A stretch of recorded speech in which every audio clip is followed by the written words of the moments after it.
وسيئات أعمالنا من يهده الله فلا مضل له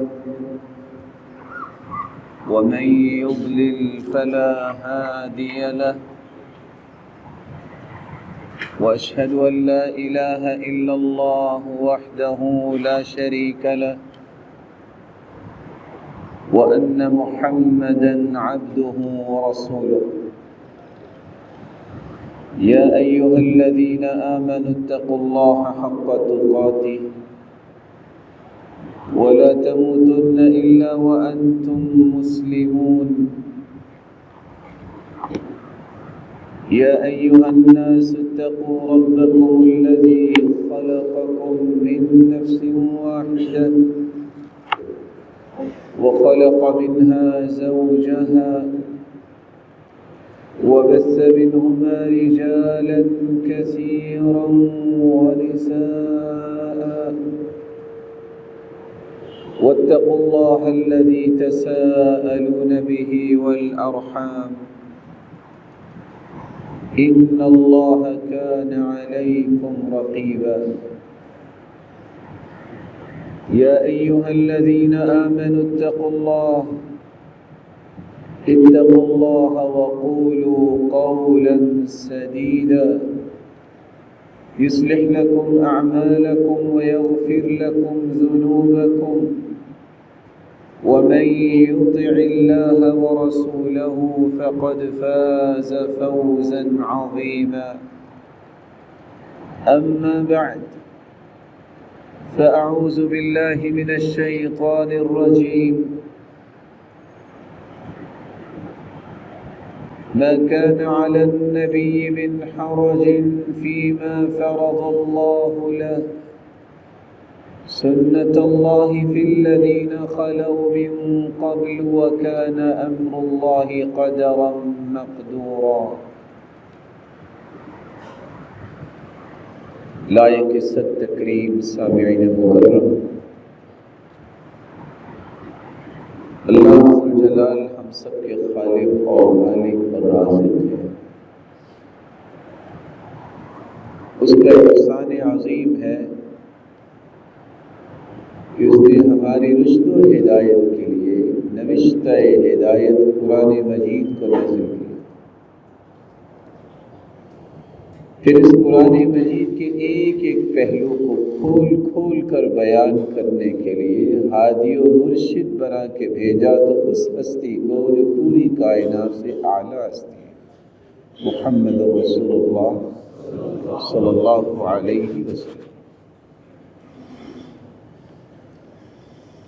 اور اس ہستی کے ذریعے اپنی مخلوق کو یہ بات سمجھائی، تمہاری زندگی کا ایک مقصد ہے جس کو عبادت کہتے ہیں۔ عبادت کا مقصد صرف یہ نہیں ہے کہ انسان مسجد میں آئے اور 24 گھنٹے تالا لگا کے بیٹھ جائے، دنیا کا کوئی کام نہ کرے۔ یہ بھی ایک بہت بڑی عبادت ہے مسجد میں بیٹھنا، لیکن عبادت کا مفہوم اس سے بھی وسیع تر ہے، واسم جامع لكل ما يحبه الله ويرضاه من الأقوال والأعمال الظاهرة والباطنة، ہر وہ قول، ہر وہ فعل، ہر وہ ارادہ اور نیت جس سے انسان اللہ جلال کو راضی کر لیتا ہے، اس کو عبادت کہتے ہیں۔ عبادت کے اندر جب تک دو چیزیں نہ ہوں، وہ عبادت اللہ ذوالجلال کے ہاں قابل قبول نہیں ہے۔ جب تک عبادت کے اندر اخلاص نہ ہو، اللہ ذوالجلال کی رضا کے لیے نہ کی جائے، اس وقت تک وہ عبادت قبول نہیں ہوتی۔ ان اللہ لا يقبل من العمل إلا ما كان له خالصا وابتغي به وجهه، اللہ ذوالجلال صرف وہی عمل قبول کرتے ہیں جو خالص اسی کی رضا کے لیے کیا جائے۔ اور دوسری شرط عبادت کی قبولیت کی یہ ہے کہ جو عمل انسان کر رہا ہے وہ عمل سنت کے مطابق، اگر اخلاص بھی ہو عمل میں، سنت کے مطابق نہ ہو تو پھر بھی وہ عمل قبول نہیں ہوتا، اور اگر سنت کے مطابق بھی ہو اور اخلاص نہ ہو تو پھر بھی عمل قبول نہیں ہوتا۔ اس لیے اخلاص اور سنت کے مطابق عمل کرنا، یہ دو چیزیں ہیں جب تک یہ اکٹھی نہیں ہوتی اس وقت تک انسان کا کوئی بھی عمل اللہ ذو جلال کے ہاں قبول نہیں ہوتا۔ من عمل عملا لیس علیہ امرنا فہو رد، کوئی بھی انسان جتنا بھی بڑا عمل کرتا ہے اگر وہ سنت کے مطابق نہیں ہے تو اس کا وہ عمل اللہ کے ہاں کوئی وقت نہیں رکھتا، وہ قابل قبول نہیں ہوتا۔ سنت کیا ہے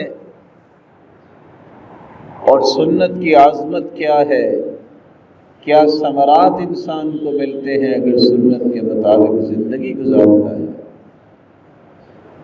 اور وہ زندگی سنت کے مطابق نہیں گزارتا اس کو دنیا اور آخرت میں کن کن نقصانات کا سامنا کرنا پڑے گا۔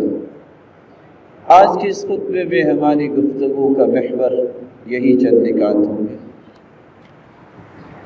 میں بڑے ہی ادب سے اپنے ان بھائیوں سے گزارش کروں گا کہ یہ بھی سنت ہے، نہا رسول اللہ صلی اللہ علیہ وسلم عن الحدوہ والامام یخطب، جب خطیب خطبہ دے رہا ہو تو اپنے دونوں گھٹنوں کو پکڑ کے بیٹھنا یہ جائز نہیں ہے۔ کہ جو میرے محترم اس طرح بیٹھے ہوئے ہیں ان کی خدمت میں گزارش ہے کہ وہ اپنی بیٹھک کو ٹھیک کر لیں، محترم بھائی سے بھی گزارش کر لیجیے۔ سنت کس کو کہتے ہیں؟ سنت کا مطلب ہے الطریقہ، السیرہ۔ سنت طریقے اور سیرت کو کہتے ہیں۔ من سن فی الاسلام سنتا حسنہ فلہ اجرها واجر من عمل بها بعدہ، جو کسی اچھے طریقے کو پیش کرتا ہے اور لوگ اس سے سیکھتے ہیں تو جتنے لوگ اس سے سیکھ کے عمل کریں گے ان کو تو اللہ اجر دے گا ہی دے گا، سکھانے والے کو ان سب کے برابر اجر عطا کرے۔ سنت سے مراد ایسا طریقہ جس کی اتباع کی جائے۔ روئے زمین پر صرف ایک ہی طریقہ ہے جس کی اتباع کرنی چاہیے، وہ طریقہ ہے جو اللہ ذو جلال نے اپنے محبوب کو سکھا دیا، محمد رسول اللہ صلی اللہ علیہ وسلم۔ امام راضی بیان کرتے ہیں کہ جب ہم یہ کہتے ہیں کہ یہ سنت ہے، اس سے مراد یہ ہوتا ہے کہ یہ مسنون ہے، یہ اللہ ذو جلال کے محبوب کی خوبصورت ادائیں ہیں، یہ آپ کی زندگی کا طریقہ، یہ آپ کی سیرت طیبہ، یہ آپ کی زندگی کا سلیقہ ہے۔ اور سنت سے مراد یہ بھی ہے کہ صراط مستقیم پہ چلنے والے جو ہیں صحابہ کرام، انہوں نے وہ طریقہ اللہ کے رسول سے سیکھا تھا۔ تو ہر وہ طریقہ جو انسان کو صراط مستقیم پر گامزن کر دے اسے سنت کہتے ہیں، اور وہی طریقہ ہے جو رسول اللہ صلی اللہ علیہ وسلم سے ہم تک پہنچا۔ سنت سے مراد ایک تیسرا معنی بھی ہے کہ وہ ادا اور وہ طریقہ جس پر اللہ کے رسول صلی اللہ علیہ وسلم نے ہمیشہ اختیار کی ہے۔ آپ نے کر کے بھی دکھایا، آپ نے بول کے بھی سمجھایا، اور آپ نے اس کے مطابق صحابہ کی تربیت بھی کی، آپ نے سکھایا بھی، یہاں تک کہ صحابہ کرام کی زندگی کا یہ لازمہ بن گیا کہ وہ جو بھی عمل کرتے وہ سنت کے مطابق کیا کرتے۔ ما اضیف الی النبی صلی اللہ علیہ وسلم من قول او فعل او تقریر او صفت خلقیہ او صفت خلقیہ، ہر وہ قول جس کی نسبت اللہ کے رسول صلی اللہ علیہ وسلم کی طرف کی جائے، ہر وہ فعل جس کی نسبت رسول اللہ صلی اللہ علیہ وسلم کی طرف کی جائے، ہر وہ ادا جس سے اللہ کے رسول نے منع کر دیا یا اللہ کے رسول نے فرما دیا کہ یہ ٹھیک ہے، یا آپ کے صحابہ اوصاف بیان کرتے ہیں کہ آپ کا اخلاق کتنا اچھا تھا، آپ کا چہرہ انور کتنا خوبصورت تھا، یہ ساری چیزیں جو ہے وہ سنت کہلائیں گی جب رسول اللہ صلی اللہ علیہ وسلم کی طرف نسبت کی جائے۔ امام سفیان ابن عیینہ کہا کرتے تھے السنہ عشرۃ اشیاء، 10 چیزیں سنت ہے، فمن کن فیہ کان علی السنہ، جو ان 10 چیزوں کو اختیار کرتا ہے گویا کہ وہ سنت کے مطابق زندگی گزارتا ہے۔ آپ اس کو رکھ دیجیے۔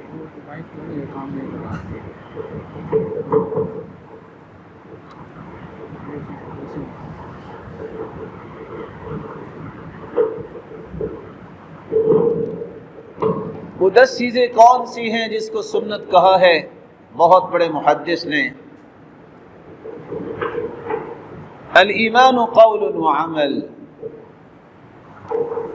ایمان اصل میں قول اور عمل کا نام ہے، صرف دعویٰ یہ ایمان نہیں ہے، کلمہ پڑھ لینا یہ اسلام ہے۔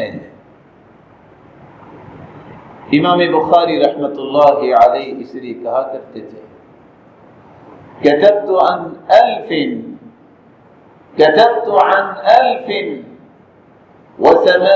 نفسا ليس فيهم إلا صاحب حديث ولست أكتب إلا عمن قال الإيمان قول وعمل۔ میں نے 1080 اساتذہ سے حدیث پڑھی ہے، سب کے سب یہی کہتے تھے کہ ایمان کا مطلب صرف دعویٰ نہیں ہے، کلمہ پڑھنے کے بعد جب تک عمل نہیں ہوگا وہ بندہ مومن نہیں ہوگا۔ اور سارے کے سارے محدثین تھے، ایک انسان اگر کلمہ پڑھ لیتا ہے تو اس کے کچھ تقاضے ہیں، اسے توحید پہ کاربند ہونا ہوگا، اسے نماز کی پابندی کرنی ہوگی، اسے دل کی خوشی سے زکوٰۃ ادا کرنی ہوگی، اسے رمضان المبارک کے روزے سعادت سمجھ کے رکھنے ہوں گے، اس کے پاس مال و دولت ہے، وہ اللہ کے گھر کی زیارت کو اپنی خوش نصیبی سمجھے کہ اللہ جلال کے گھر کی زیارت کرنی ہے۔ القرآن کلام اللہ غیر مخلوق، سنت یہ ہے کہ انسان اس بات کو تسلیم کرے کہ قرآن اللہ جلال کا کلام ہے، مخلوق نہیں ہے، مخلوق تو ساری فنا ہو جائے گی، یہ اللہ کا کلام ہے، جس طرح اللہ کی ذات کو فنا نہیں ہے اس کی صفات کو بھی فنا نہیں ہے۔ کل من علیہا فان ویبقى وجہ ربک ذو الجلال والاکرام، ساری دنیا ملیہ میٹ ہو جائے گی لیکن اللہ کی ذات باقی رہے گی، اللہ کی ذات ہی باقی نہیں رہے گی، اس کی صفات بھی باقی رہے گی۔ تقدیم ابی بکر و عمر یہ سنت ہے، ہمارا ایمان ہے 1,44,000 صحابہ میں سب سے مقدم اور سب سے اعلیٰ صحابہ ہیں تو ابو بکر ہیں، پھر عمر رضی اللہ تعالیٰ۔ یہ وہ ابو بکر ہیں جن کے بارے میں رسول اللہ صلی اللہ علیہ وسلم نے فرمایا تھا، لوگوں میں نے ہر ایک کے احسانات کا بدلہ دے دیا، لیکن ابو بکر کے احسانات کا بدلہ قیامت کے دن میرا مالک دے۔ یہ وہ عمر ہے جس کے بارے میں رسول اللہ صلی اللہ علیہ وسلم نے فرمایا تھا، لو کان بعدی نبی لکان عمر، اگر میرے بعد کوئی نبی ہوتا تو وہ عمر ہوتا۔ تو ایمان قول اور عمل کا نام ہے۔ ہمارا ایمان ہونا چاہیے کہ قرآن اللہ کی مخلوق نہیں ہے، اللہ کی حقیقی کلام ہے، اور ابو بکر و عمر تمام صحابہ سے اعلیٰ اور افضل ہے۔ اور آپ صلی اللہ علیہ وسلم کی حدیث بھی ہے، سفیان ابن عیینہ نے چوتھی بات بیان کر رہے ہیں، الایمان بالقدر، تقدیر پر جب تک ایمان نہیں ہوتا یہ شخص سنت کے مطابق زندگی نہیں گزارتا۔ لن یجد الرجل طعم الایمان حتى يؤمن بالقدر ويعلم انه ميت ويعلم انه مبعوث۔ کسی انسان کو ایمان کی لذت نصیب ہی نہیں ہوتی جب تک اس کا تقدیر پر ایمان نہیں ہو جاتا، اسے یقین نہیں ہو جاتا کہ مجھے آخر تو ایک دن موت آنی ہی آنی ہے اور میں نے اللہ کے سامنے پیش ہونا۔ عذاب القبر، جس شخص کا یہ ایمان ہے کہ عذاب قبر حق ہے، کہ صحیح بخاری کی روایت ہے، ان عذاب القبر حق، عذاب قبر حق ہے، یہ اللہ کے رسول نے فرمایا۔ یہ سنت کے مطابق زندگی گزار رہا ہے، اگر اس کا یہ ایمان نہیں ہے تو سمجھ لے کہ وہ سنت کے مطابق زندگی نہیں گزار رہا۔ والبعث بعد الموت، چھٹی نشانی یہ ہے کہ جو سنت کے مطابق زندگی گزار رہا ہے اس کا ایمان ہو، ایک دن آنے والا ہے جب اللہ کے سامنے پیش ہونا ہے، مرنے کے بعد اٹھایا جائے گا، اللہ کے سامنے پیش کیا جائے گا۔ والحوض، ساتویں چیز ہے سنت کے مطابق وہ زندگی گزارتا ہے جس کا ایمان ہے کہ حوض کوثر ہے، جس پہ اللہ کے رسول تشریف لائیں گے اور مومنوں کو اپنے مبارک ہاتھ سے حوض کوثر پلائیں گے، اور جو پی لے گا اس کو بعد والی نہ ختم ہونے والی زندگی میں کبھی پیاس نہیں لگے گی۔ وہ شفاعت، اور آٹھویں چیز یہ ہے، نشانی ہے کہ سنت کے مطابق کوئی زندگی گزار رہا ہے، اس کا ایمان ہے کہ اللہ کے رسول سفارش کریں گے، شفاعت کریں گے۔ جب تک اس ہستی کی سفارش نہیں ہوگی دنیا کا حساب ہی شروع نہیں ہوگا۔ جب تک اس ہستی کی شفاعت نہیں ہوگی تو جنتی جنت میں نہیں جا سکے گا۔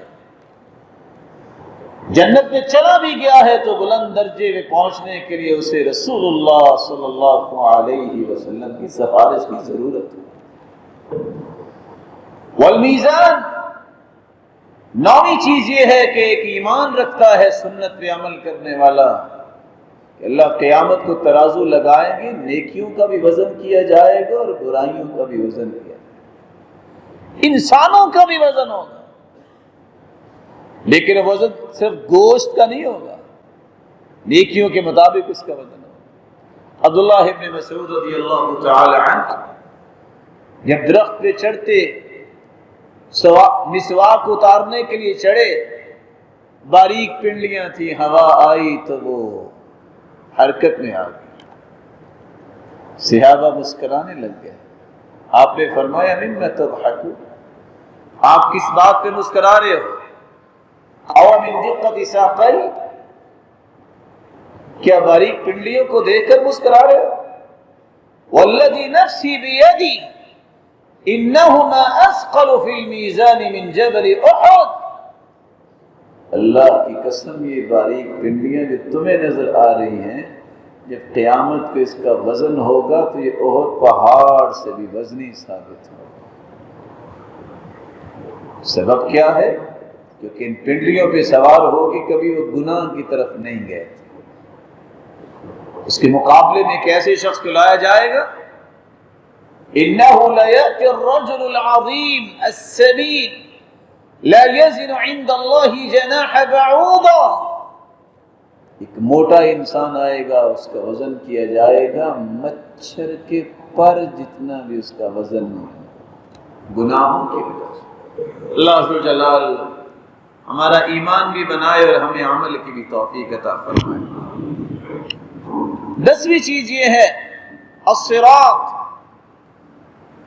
سنت پہ عمل کرنے والوں کا یہ ایمان ہوتا ہے، جو کہ اللہ کے رسول نے فرما دیا ہے یہ پل صراط ہوگی،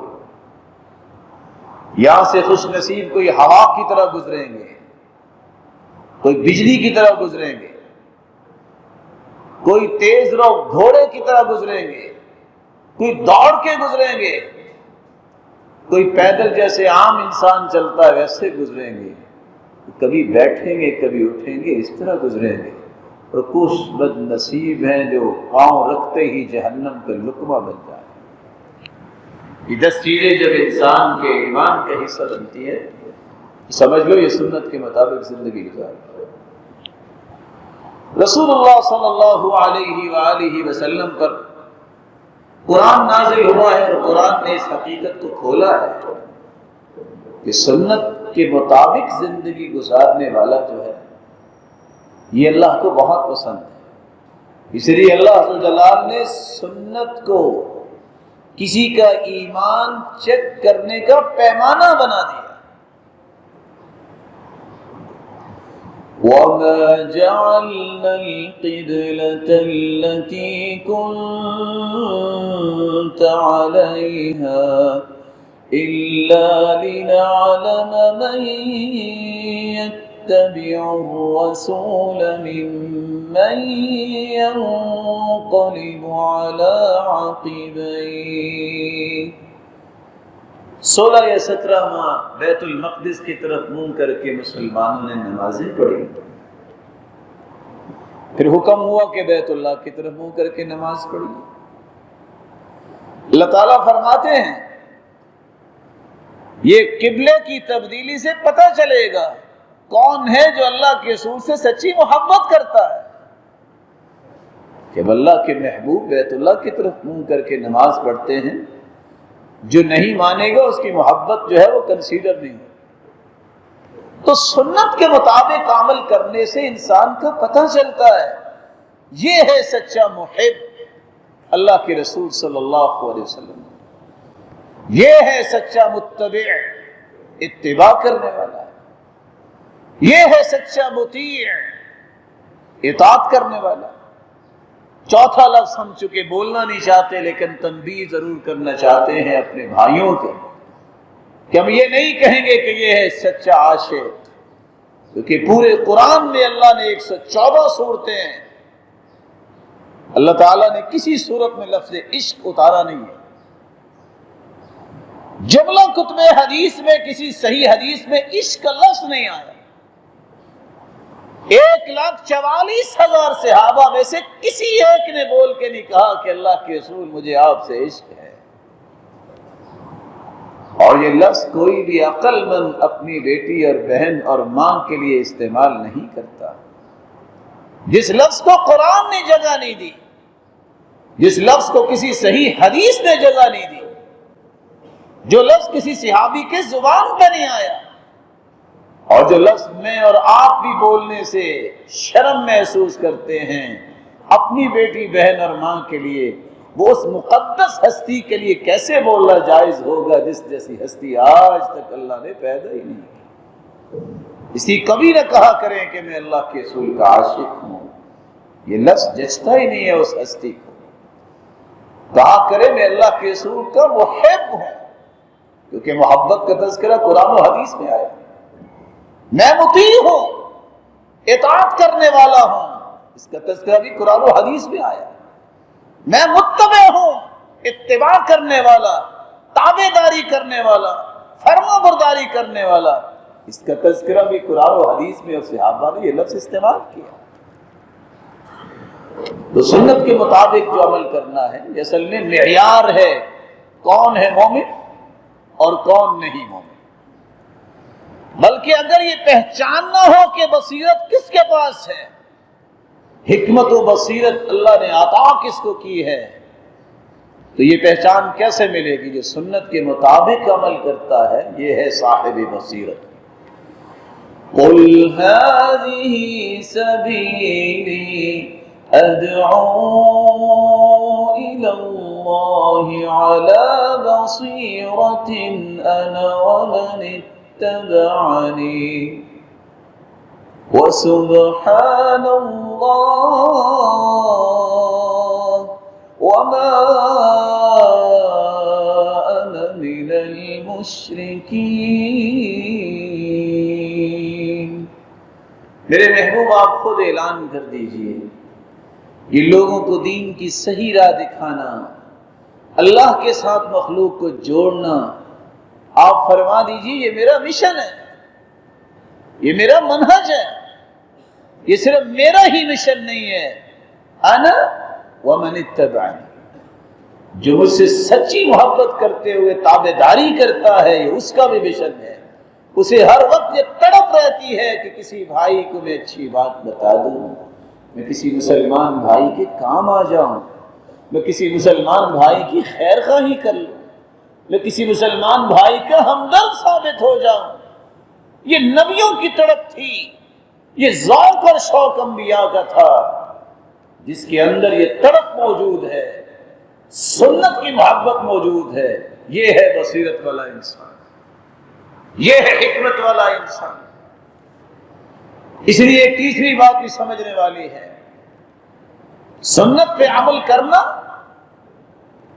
اس کے بغیر انسان صراط مستقیم پر نہیں آ سکتا۔ ایک بندہ سنت کا تارک ہے، یہ سنت کا قاتل ہے، یہ سنت کے بارے میں عناد رکھتا ہے، دشمنی رکھتا ہے، وہ اپنے آپ کو دھوکہ دے رہا ہے، وہ صراط مستقیم پر نہیں ہے۔ کیونکہ قرآن کہہ رہا ہے وَإِن تُطِيعُوهُ تَهْتَدُوا وَمَا عَلَى الرَّسُولِ إِلَّا الْبَلَاغُ الْمُبِينُ۔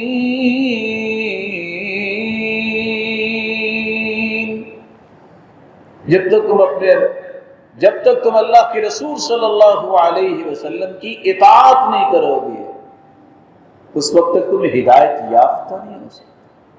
دعویٰ رہے گا آپ کا کہ میں بڑا ہی زندگی خوبصورت گزار رہا ہوں، لیکن آپ کی زندگی کا راز اس میں ہے کیا سنت کے مطابق گزار رہے ہو؟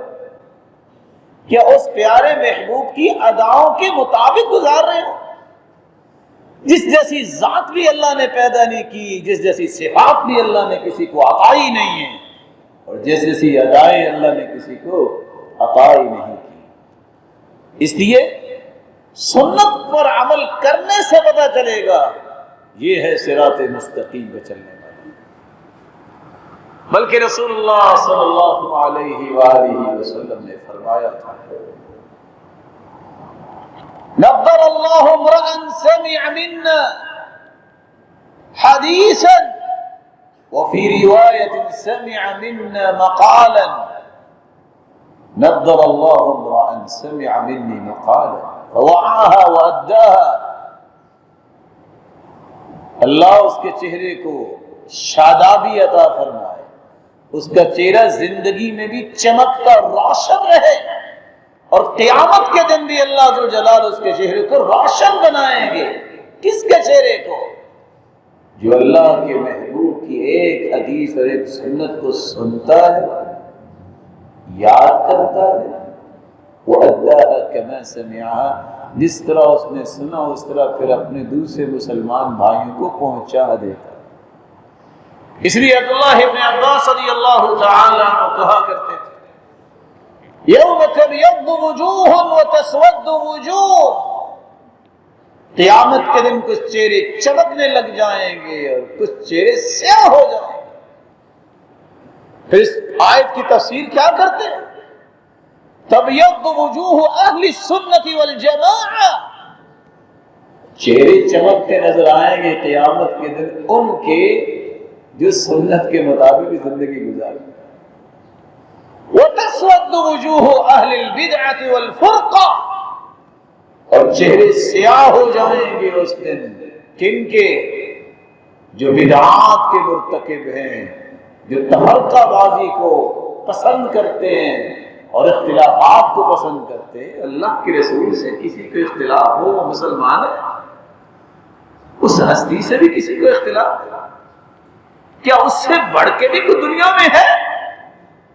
صحابہ کے اندر تو غیرت اتنی تھی۔ ایک شخص نے کہا کہ آپ کہتے ہیں حدیث میں آیا ہے ابو بکر صدیق رضی اللہ تعالی عنہ تو یہ فرماتے ہیں، تو عبداللہ ابن عباس نے کیا فرمایا؟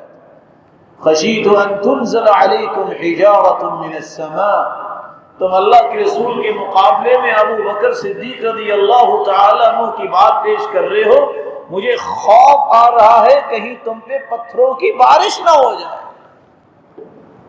نبی کے مقابلے میں جب کوئی ذات نہیں ہے تو صفات بھی نہیں ہے۔ اس ہستی سے بڑھ کے تو دنیا میں اللہ نے کسی کو نہیں بھیجا۔ اس کی پانچویں ایک نشانی یہ ہے، سنت کے مطابق جب انسان عمل کرتا ہے تو وہ صحابہ کے مشن کے مطابق چل رہا ہوتا ہے۔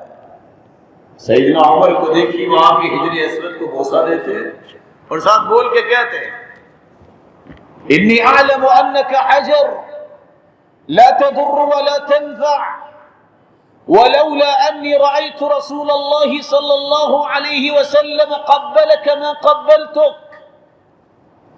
اے حجر اسود، تم ایک پتھر ہو، میں جانتا ہوں، نہ تم نفع دے سکتے ہو نہ نقصان دے سکتے ہو۔ اگر میں نے اللہ کے رسول کو نہ دیکھا ہوتا کہ وہ آپ کو بوسہ دے رہے ہیں تو میں کبھی نہ بوسہ دیتا۔ میں اس لیے یہ کام کر رہا ہوں کہ اللہ کے رسول نے یہ کیا ہے۔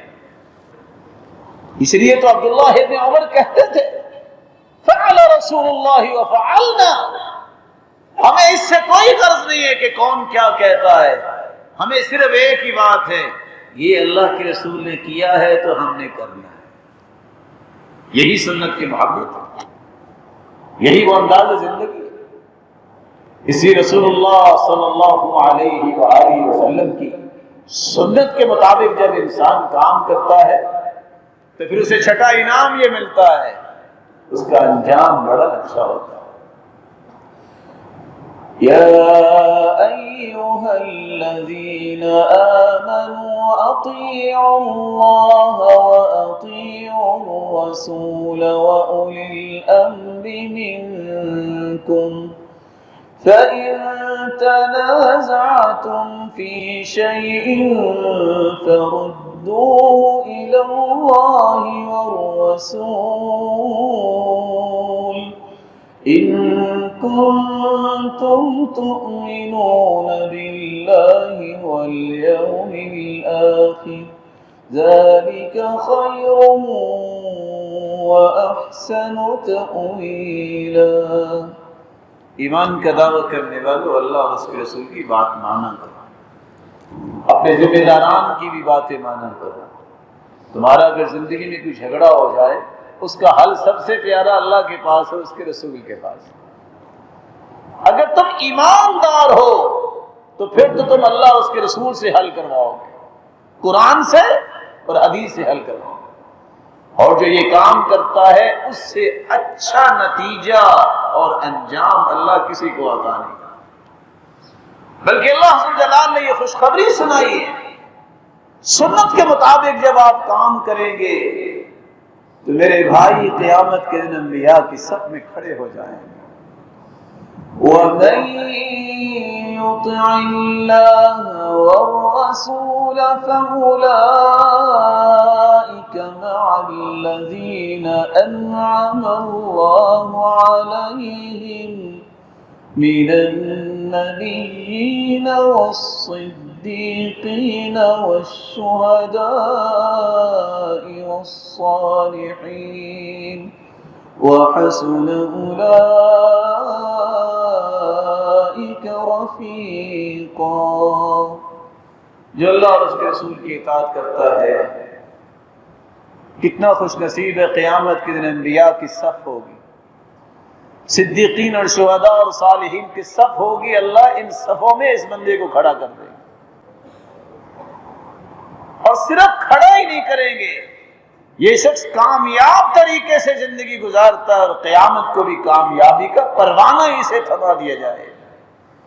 وَمَن يُطِعِ اللَّهَ وَرَسُولَهُ فَقَدْ فَازَ فَوْزًا عَظِيمًا، جس نے اللہ اور اس کے رسول کی اطاعت کی خوش ہو جائے وہ کامیاب ہے۔ بھائی سے ادب سے گزارش کیجیے کہ ذرا ٹھیک ہو کے بیٹھ جائیں، اللہ آپ کو عزت دے۔ تو سنت کے مطابق جب تک عمل نہیں ہے میرے بھائی کو عمل قبول نہیں۔ یاد رکھنا، توحید کو قبول کرنا ہی بھی سنت ہے۔ نماز کی پابندی کرنا اور نماز کا وہ طریقہ جو اللہ کے رسول نے سکھایا یہ سنت ہے۔ جبریل نے آ کے طریقہ سکھایا، كان اذا قام الى الصلاة كبر ورفع يديه حذو منكبيه، جب بھی آپ اللہ اکبر کہتے تو اپنے دونوں ہاتھوں کو کندھوں کے برابر اٹھاتے، یہ سنت ہے۔ ایک نہیں 210 روایتیں۔ میرے بھائی محبت اور مودت اور اجتماعیت کے ساتھ، نرمی کے ساتھ، پاؤں کے ساتھ پاؤں ملا کر کھڑے ہونا سنت ہے۔ اپنے چہرے پہ یہ بال سجانا جو ہے یہ میرے پیارے بھائی سنت ہے۔ یہ سنت ہے کہ جب خطبہ سننے آؤ تو باتیں نہ کرو، اگر کوئی کسی کو بولتے ہوئے دیکھے تو کہہ دے چپ ہو جاؤ، تو حدیث کہتی ہے فقد لغوت، یہ بھی لغو بات ہے۔ یہ سنت ہے کہ یہ سارے کام جو ہیں جمعے سے پہلے کرتے ہوتے ہیں، جمعے کے دوران نہیں کرتے ہوتے، یہ سنت ہے۔ اہتمام کرنا یہ اللہ کے رسول کی سنت ہے، اور یاد رکھنا جو سنت پہ عمل نہیں کرتا اس کو نقصانات کتنے ہوتے ہیں۔ نقصان کیا ہے؟ یہ شخص کبھی بھی گمراہی سے نہیں بچ سکے۔ وَمَن يَعْصِ اللَّهَ وَرَسُولَهُ فَقَدْ ضَلَّ ضَلَالًا مُبِينًا، جو اللہ اور اس کے رسول کی نافرمانی کرتا ہے اس سے بڑا کوئی گمراہ نہیں ہے۔ اور صحیح مسلم کی روایت ہے، لو انکم صلیتم فی بیوتکم لترکتم سنت نبیکم ولو ترکتم سنت نبیکم لضللتم عن سواء السبیل۔ مردوں کو نماز مسجد میں پڑھنی چاہیے، عورتیں گھروں میں پڑھتی ہیں۔ مسجد میں نماز پڑھنا بھی سنت ہے۔ فرمایا اگر تم نے، عبداللہ ابن مسعود فرماتے ہیں، تم نے اگر گھروں میں نمازیں پڑھنا شروع کر دی، نماز با جماعت کی حیثیت اور عظمت آپ نے کھو دی، تو یاد رکھنا تم نبی کی سنت کو ترک کر دو، اور اگر تم نے نبی کی سنت کو ترک کر دیا تو تم صراط مستقیم سے گمراہ ہو جاؤ گے۔ سب سے پہلا نقصان یہ ہوتا ہے سنت کو چھوڑنے کا، لوگ ساری دنیا اس کی عزت کر رہی ہو، اللہ کے نزدیک وہ گمراہی ہے۔ صرف گمراہی نہیں، سنت کو چھوڑنے سے نفاق پیدا ہوتا ہے، کیونکہ قرآن کہتا ہے وَيَقُولُونَ آمَنَّا بِاللَّهِ وَالرَّسُولِ وَأَطَعْنَا ثُمَّ يَتَوَلَّى فَرِيقٌ مِّنْهُم مِّن بَعْدِ ذَلِكَ وَمَا أُولَٰئِكَ بِالْمُؤْمِنِينَ۔ جب ان سے کہا جاتا ہے کہ آؤ اللہ کے رسول کی بات کی طرف آ جاؤ، تو نتیجہ کیا نکلتا ہے؟ وَإِذَا دُعُوا إِلَى اللَّهِ وَالرَّسُولِ، اللہ اور اس کے رسول کی طرف بلایا جاتا ہے تو وہ اعراض برتتے ہیں، کیونکہ نفاق ہے ان کے دلوں میں۔ تو سنت کو ترک کرنے سے میرے بھائی انسان منافق بن جاتا ہے۔ بلکہ رسول اللہ صلی اللہ علیہ وسلم نے فرمایا ترکتکم علی الملۃ البیضاء لیلها کنہارها لا یزیغ عنها الا ہالک۔ میرے صحابہ میں تمہیں ایسے دین پر چھوڑ کے جا رہا ہوں جو بالکل روشن ہے، اس کی راتیں بھی دن سے روشن ہیں، لیکن اس دین سے روح گردانی وہ کرتا ہے جو ہلاک ہونے والا ہوتا ہے۔ ہلاکت کیسی ہے؟ سیدنا حسن بصری رحمۃ اللہ علیہ کہا کرتے تھے السنہ کسفینۃ نوح، سنت پہ عمل کرنا ایسا ہے جیسے سیدنا نوح علیہ السلام کی کشتی میں سوار ہونا ہے. من رکبها نجا ومن تخلف عنها هلك. جو کشتی پہ سوار ہو گیا تھا وہ بچ گیا تھا، باقی سب کے سب غرق ہو گئے تھے. جس نے سنت کے مطابق عمل کر لیا وہ نجات پا جائے گا، جس نے سنت کو چھوڑ دیا برباد ہو جائے گا. اسی امام احمد بن حنبل جب کشتی پہ سوار ہوئے، بڑا لمبا سفر کیا، تو ایک ہی دعا کرتے نظر آئے، اللہم احینی علی الاسلام والسنہ. اللہ زندہ رکھنا تو اسلام پہ رکھنا اور سنت کے مطابق زندہ رکھنا. سنت کو چھوڑنے کا جو تیسرا نقصان ہے، آپ نے سنا کہ انسان ہلاکت کی راہوں پہ چل نکلتا ہے. اس سے بڑی بات یہ ہے کہ اگر توبہ نہیں کرتا تو چوتھا نقصان یہ ہے کفر تک جا پہنچتا ہے. قُلْ أَطِيعُوا اللَّهَ وَالرَّسُولَ فَإِن تَوَلَّوْا فَإِنَّ اللَّهَ لَا يُحِبُّ الْكَافِرِينَ. میرے محبوب آپ خود اعلان کر دیجئے کہ بات مانو تو اللہ کی مانا کرو، طریقہ اختیار کرو تو اس کے محبوب کا طریقہ اختیار کرو. لیکن اگر تم نے منہ پھیر دیا تو اللہ ایسے کافروں کو پسند نہیں کرتا. اللہ نے ڈائریکٹ کہہ دیا ایسے کافروں سے اللہ محبت نہیں کرتا. بات تو یہ ہو رہی تھی کہ اللہ اور اس کے رسول کی بات نہیں مانی، تو کفر تک کیسے پہنچ گیا؟ جب وہ سمجھتا ہے کہ اللہ کے رسول کے علاوہ بھی کوئی ہستی ہے جس کی بات مقدم کی جائے اس ہستی پر، تو اس کے کفر میں کیا فرق رہ جائے. پانچواں نقصان جو ہے سنت کو چھوڑنے کا یہ ہوگا، من راغب عن سنتی فلیس منی. جس نے میری سنت سے اعراض کیا، اللہ کے رسول فرماتے میرا اس سے تعلق ہی کوئی نہیں. اس لیے آپ نے حکم دیا تھا، خبر دی تھی، ترکت فیکم امرین لن تضلوا ما تمسکتم بہما کتاب اللہ وسنت رسولہ صلی اللہ علیہ وسلم. لوگوں میں دو چیزیں تم نے چھوڑ کے جا رہا ہوں، ایک اللہ کی کتاب ہے، ایک اس کے رسول کی سنت ہے.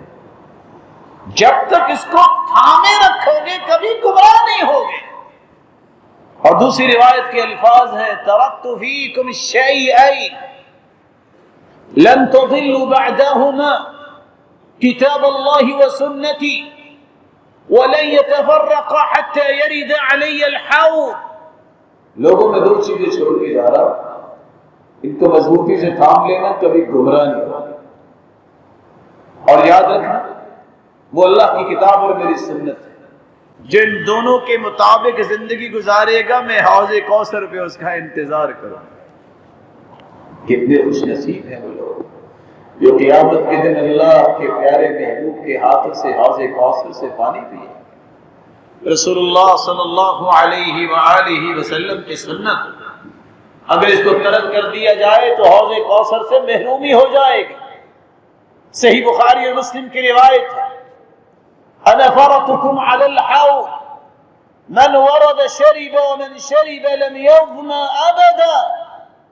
میں سب سے پہلے حوض کوثر پہ آؤں گا، جو بھی آیا میں اسے پلاؤں گا، جس نے پی لیا پھر بقیہ زندگی کبھی اسے پیاس نہیں لگے. وَلَيَرِدَنَّ عَلَيَّ أَقْوَامٌ أَعْرِفُهُمْ وَيَعْرِفُونِي.